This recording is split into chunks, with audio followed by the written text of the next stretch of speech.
So thank you. It's a pleasure to be here. So thank you to the organizer, to the program committee, and to you for also being here still on Thursday afternoon.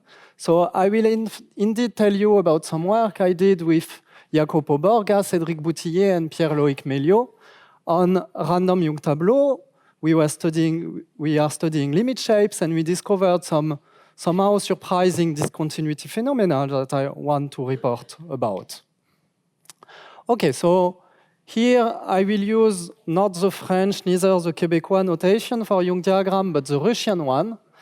And this means that a Young diagram for me is just a stack of boxes in this upper quarter plane.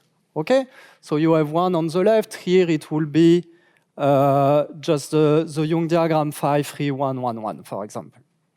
And then I will consider standard Young tableau. So I will just say tableau, I think, from now on in the talk. So I'm using each integers from 1 to n, the size of the diagram exactly once.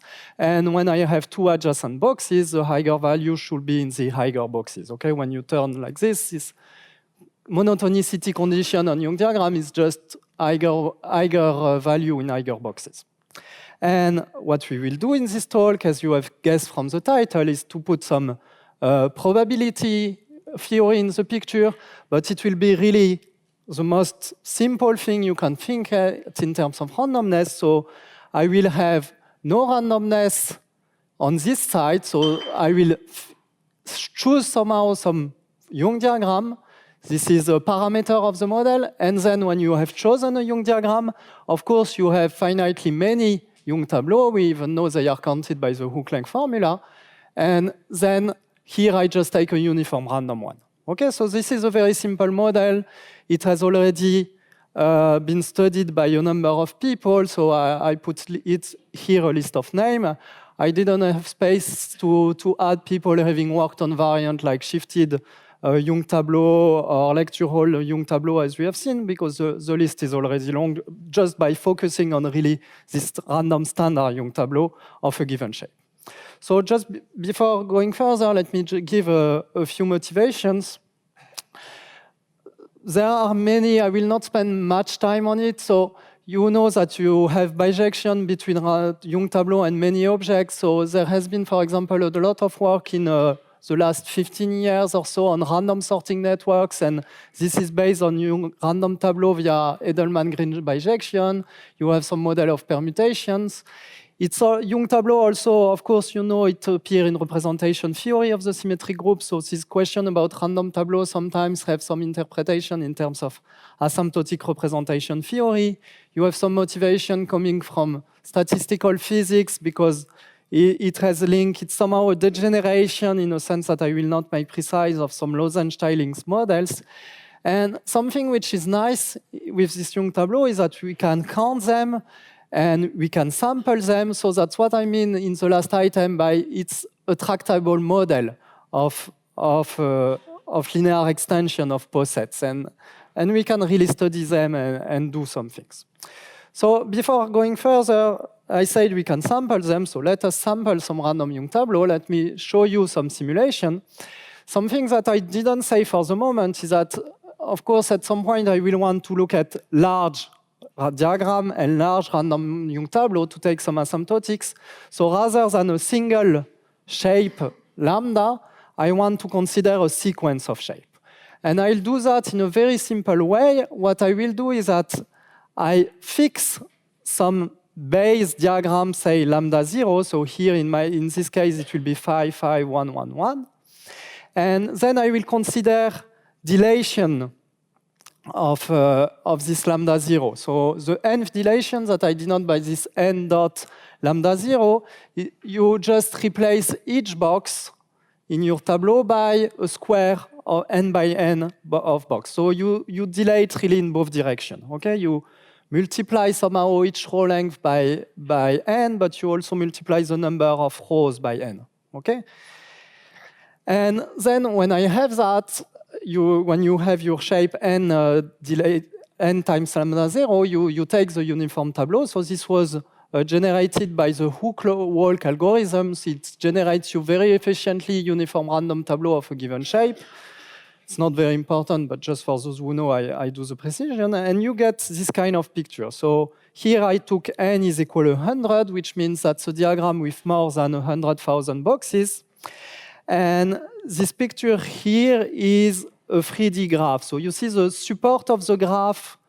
You think as your tableau as a function from the diagram, and which outputs the value in the cell. So the support of the graph is really the diagram. So it looks like a diagram. It's the nth dilation of the diagram. And then it's a 3D graph. So the higher the value is, the higher the point is in the 3D space. And in addition, it's done with Mathematica. Mathematica puts some color also to help you. So blue is a high value and brown is a small value, okay? And what you see here is that it's rather smooth. So when we see that, as probabilists, we say, okay, it seems to be some kind of limit surface and we would like to describe it. Okay, so that's a bit the idea. And now a second example to show you this discontinuity phenomena that I mentioned. So here I take a, okay, admittedly awkward lambda 0. Lambda 0 is this diagram here on the left. So for the moment, I haven't done any dilation. That's my base diagram. So it has like a big, almost square part with 100 free boxes and 90 free boxes here. And it has a very thin strip. And then I will do my dilation. So in my simulation, it's just n equals 6. It already had more than 300,000 cells. And I take a uniform tableau of the dilated shape, okay? And again, you see something rather smooth, but if you look very closely here, let me zoom in so that we can see better. So you look here, and that's the zoom of this part. There seems to be a discontinuity. So let me explain. You see a bit of white space here where I am pointing with the laser. And what is this white space? In fact, you have two neighboring cells on the two parts of the white space, and the values are really different in one cell and the neighboring cell. And because we draw a 3D graph, then you know this point here is higher, much higher than this point here. Okay, and this is what you have neighboring cells which have macroscopically somehow different value, and this is why what we see is in fact a discontinuity. So you could say n is small, maybe it's just an artifact of this, but in fact we will see, and I will explain you, that there are indeed some discontinuity, and we will also characterize this discontinuity. So let me state informally the result after this example. In fact, the fact that there is a limit shape, at least in some sense, was already known before our work. So you've seen a long list of people. In particular, there is a work by Philippe Bian in 2003 and Wang Rusen in 2018, which prove by different means that there is a limit shape. But the description of the limit shape, it's quite implicit. It's very hard to compute an example with their description. And we have something more explicit, and I will show you that in a few slides. The second result is, thanks to this explicit description, we could understand this discontinuity phenomena, see that it's sometimes discontinuous, and in fact, when we discovered that, we thought, okay, but when is it continuous, when is it discontinuous? And we managed to obtain a complete characterization of the diagram lambda 0 leading to discontinuous limit surfaces. And we have a third result that I will not talk about in this talk, I just mentioned it. It's the local limit result in some sense of the tableau. If you're interested, you can ask me at some point, or look at the paper. It's not also in the extended abstract. And something I should say that somehow we only looking at this dilatation of lambda 0 is somehow a restriction, because I said what we want really is having a sequence of shape which tends to infinity. But for example, triangles is a very nice sequence of shape. And here, looking at this dilatation, we cannot have, by triangles, I mean staircase. We cannot have the sequence of staircase. And in general, we can only have sequence of shape where the limit shape is just a union of rectangles. And that's why I said We have a more explicit description of the limit surface, but only in the multi-rectangular case. Okay, but still, it's a case with many parameters. Okay, so before stating a bit more formally results, let me introduce some notation. So as I told you when I was discussing the 3D graph, I will see sometimes my tableau as function, which associate to a cell the value inside the cell.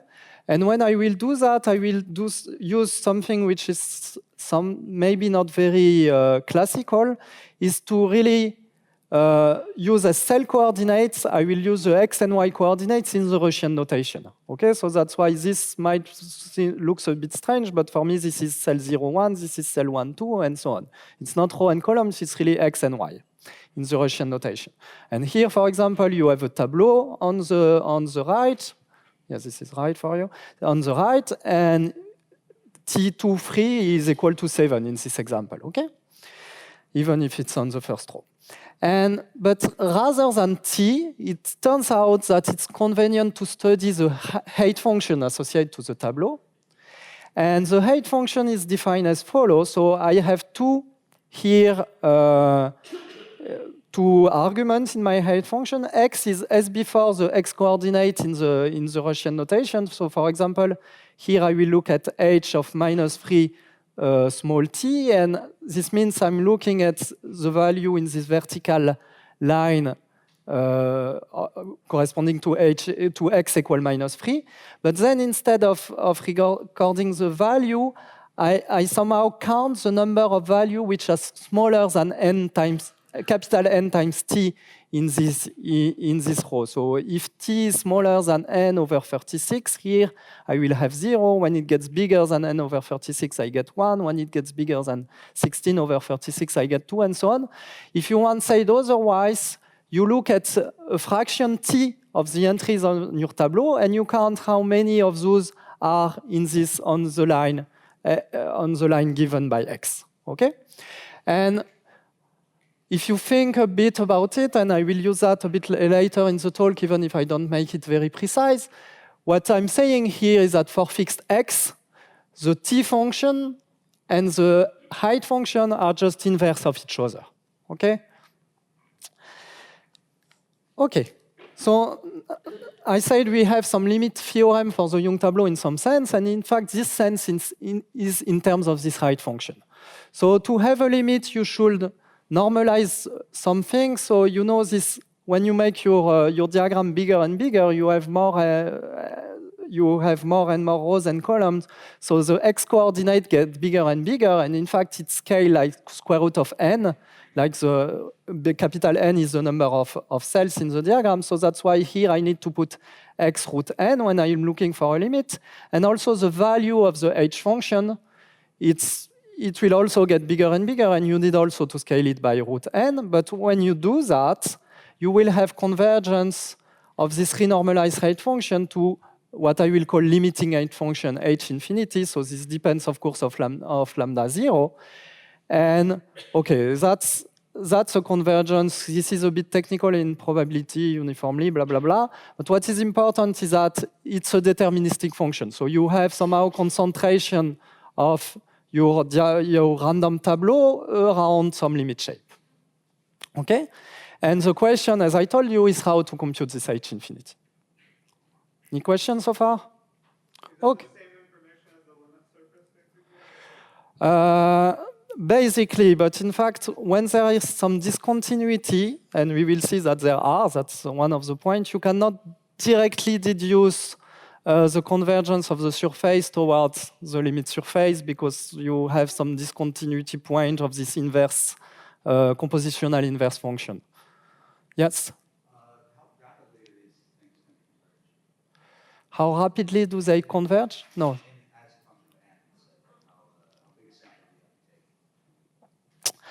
I don't think we really have this kind of convergence speed result. You have some Gaussian fluctuation, so you would, I guess, the next term you will have some n to the 1/4 or something like that.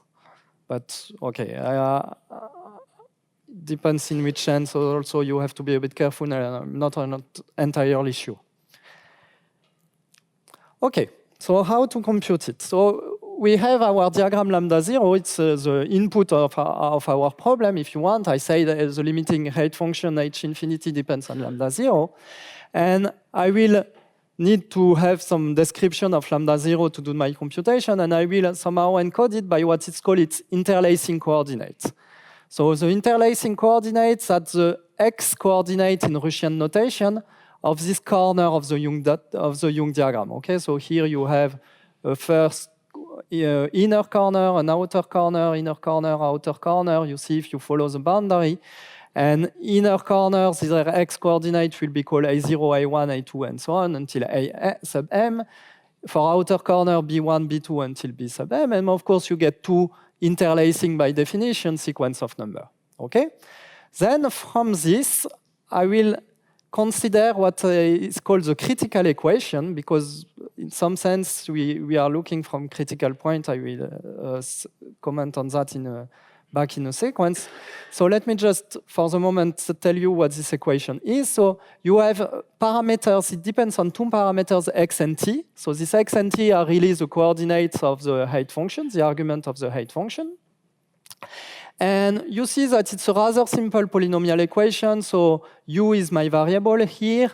The bi and the ai are this number which are given by our shape. And the eta is just a simple normalization factor. You need to have that just for homogeneity reason.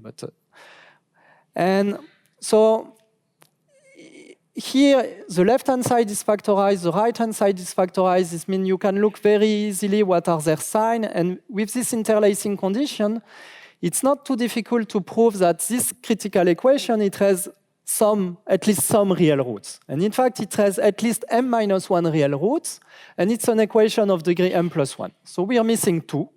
And these two real roots, they can be either complex conjugate or also real. And the interesting case will be really when they are complex conjugate.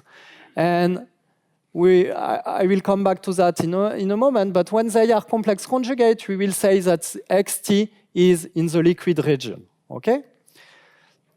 And you will see why. And now here is the formula. I told you it's not too complicated, only 2 slides, okay? And in fact, you just take the imaginary part of this complex solution. So you solve your polynomial equation, you look at the imaginary part, and h infinity is roughly the integral over t of this imaginary part. Okay, so you just need to divide by this trivial factor, 1 minus s, you have a 1 over pi, and that's it. Okay? I will not tell you much about the proof. Maybe I should just comment on that. So I said before, this UC is not always well defined because I want to take something with a positive imaginary part. So sometimes all roots are real, and then I will just consider that this imaginary part is 0, and I call that the frozen region. And the proof just use determinantal point process, so I won't go, it's a bit technical, I won't go into the details. If you have to get something, you might know that when when you study random Young diagram, not tableau, random diagram with respect to Plancherel measure, huge progress have been made when after it was proved that Poissonized Plancherel diagram define what is called a determinantal point processes. And in fact, recently, so that was in the around 2000, and recently it was discovered that when you look at random tableau of a fixed given shape, you also can associate to it a point process which will be determinantal, and this opens the door to do many computation and to obtain a much more explicit result like this one. Okay, first example, the case of square-shaped tableau. So here we have only lambda 0 is equal to a single box, and that's its coordinates, which means that you have a very explicit second-degree equation. So you can solve it, and you just integrate it, and that's how your limiting height function writes as an integral. It's very simple. It turns out that this can be evaluated using arcsine function or things like that, but I think it's as pretty like this as an integral. Okay? And you could do that, of course, with some degree-free equation. If you have a slightly more complicated diagram, it will be a bit nasty because if you use an explicit solution of a degree-free equation, but it's still explicit. Okay, back to the example at the beginning and get back to picture. So this was what I showed you, the lambda 0, a random Young diagram. I told you it's better to look at the height function. So this is the height function of this Young diagram. And then we can compute theoretically the boundary of the liquid region. So you, inside for xt, inside this Hertz shape, you have some non-real root, and outside you don't. So if you believe in the theorem I told you, it means that htn should be constant with respect to t when you're outside this Hertz region, and it should increase with t inside the Hertz region. And that matches rather well the simulation. You see, outside the Hertz, you have something which are constant, at least constant in this direction. This is the t direction. Okay? Second example, the same thing. Here we call that the pipe example because the liquid region has the form of the pipe. And again, you see that it matches rather well the simulation. So now that we have understood how to compute this limit height function, why is it sometimes discontinuous? So for this, you should zoom really at this liquid function around this cusp. That's what I will do. So this is the cusp that we saw in the previous slide. And then imagine you take a vertical line, x is equal to some x0, which is just on the left of the cusp. Okay, this blue dashed line is the vertical line just on the left of the cusp. And then you see here we're inside the liquid region. Remember, it was a big pipe like that. So here we are inside, here we are inside. Here I'm outside the liquid region, frozen region, outside the liquid region. And here I have also a very small interval where I'm outside the liquid region, which means that, remember the theorem, when you're outside the liquid region, it's a frozen phase. It means that H infinity is constant with respect to t. And here in the liquid region, it's strictly increasing with respect to t. So it means H infinity will look like that. Okay? And now I told you, T is roughly the compositional inverse. The limit surface is roughly the compositional inverse of H infinity. So when you do your reflection to get the compositional inverse, and this flat phase in the middle will get to a discontinuity. So this explains why we have a discontinuity in this pipe example. And in general, when do we have a discontinuity? In general, you have this cusp in this liquid region, and if the tangent of the cusp is not vertical, you can always go a bit left to the cusp or a bit right to the cusp and find a line where you will have this alternation. So if you want to characterize shape for which the limit shape is continuous, you just have to characterize the shapes for which all the cusps have vertical tangents. And this is a computation, not that easy if you have to parameterize things in a correct way, but Jacopo was very clever in that and managed to find this system of equation that the limiting surface is continuous if and only if the interlacing coordinates, so which describe my diagram, satisfy this, at the end, rather simple equation. Okay, it's not very important what it is, but you just have a set of equations. And in particular, this means that as soon as you have m which is bigger than 1, so m is the number of distinct parts in your starting diagram. So as soon as your limit shape has at least 2 rectangles, in most cases, the limit shape will be discontinuous. So that was really a surprise for us. When we saw some discontinuity, we thought, okay, it's a strange example, but in fact, no. It's the continuous case which is a strange example. So this condition both of x or 1 in x, does that mean it's continuous? Yeah, so we didn't make it very precise, but what happens is that each of these conditions describes the tangent at one of these cusps. So you can locate more or less the discontinuity, but we didn't make the statement more precise than that. And yeah, so final word is don't forget the cusps. They are important. Thank you.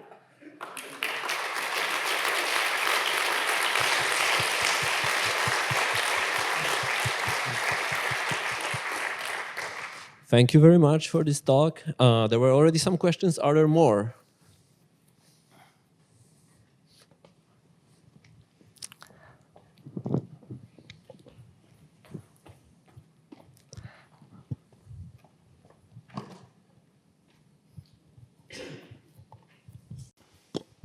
Hi.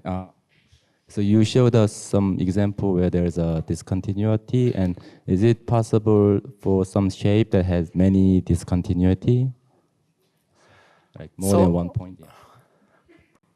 So what happens is that each time you have, so here you have this parameter m, which is associated. I went a bit fast on that. When you have a diagram lambda 0, you can count the number of distinct parts in it, and that's the parameter m.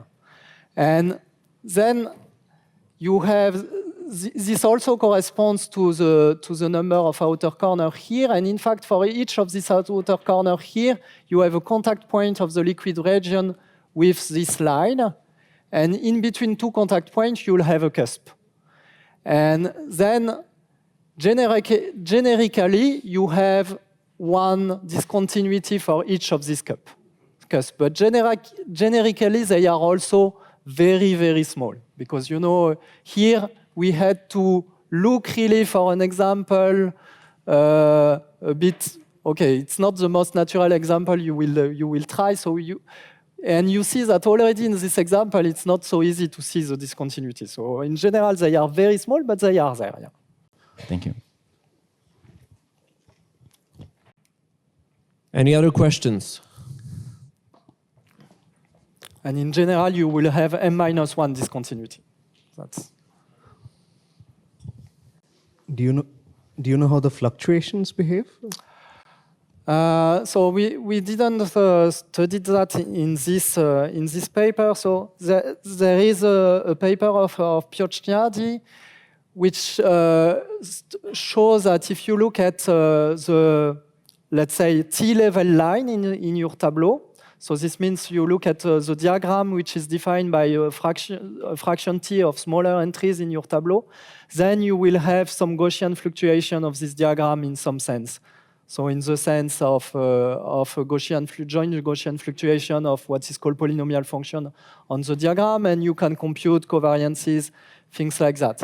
So, and I guess you could do something which is joint for several T, and what you would expect is a bit like in the previous talk on lecture hall tableau, is that in some sense you should be able to describe this fluctuation field as the pullback of the Gaussian free field through some function.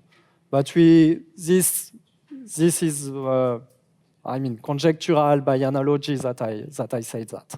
I didn't do the computation, and I don't think they have been done. Any other questions? So, okay, I have one. Please. So the situation that you're considering here is when you basically fix your shape at the beginning and you scale it in this kind of way that globally nothing is happening. Yeah. Are there any special cases when you can do something a little bit more complicated? When you take a limit, I don't know, something specific, maybe a plancherel tableau, or. So we didn't.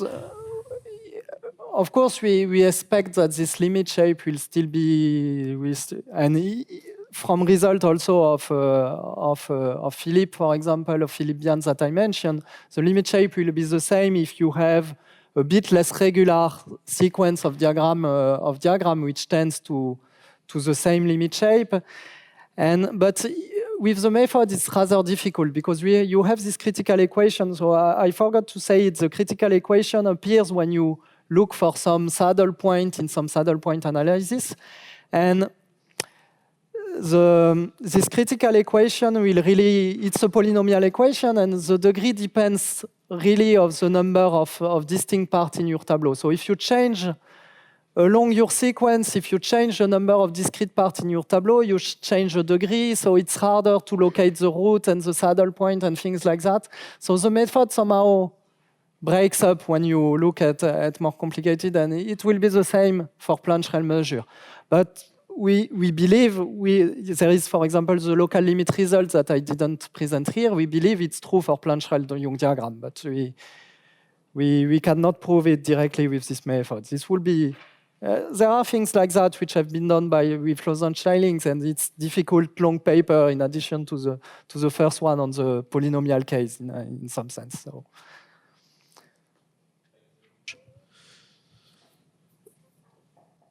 Okay, I don't see any other questions, so let's thank Valentin and all the speakers of this afternoon.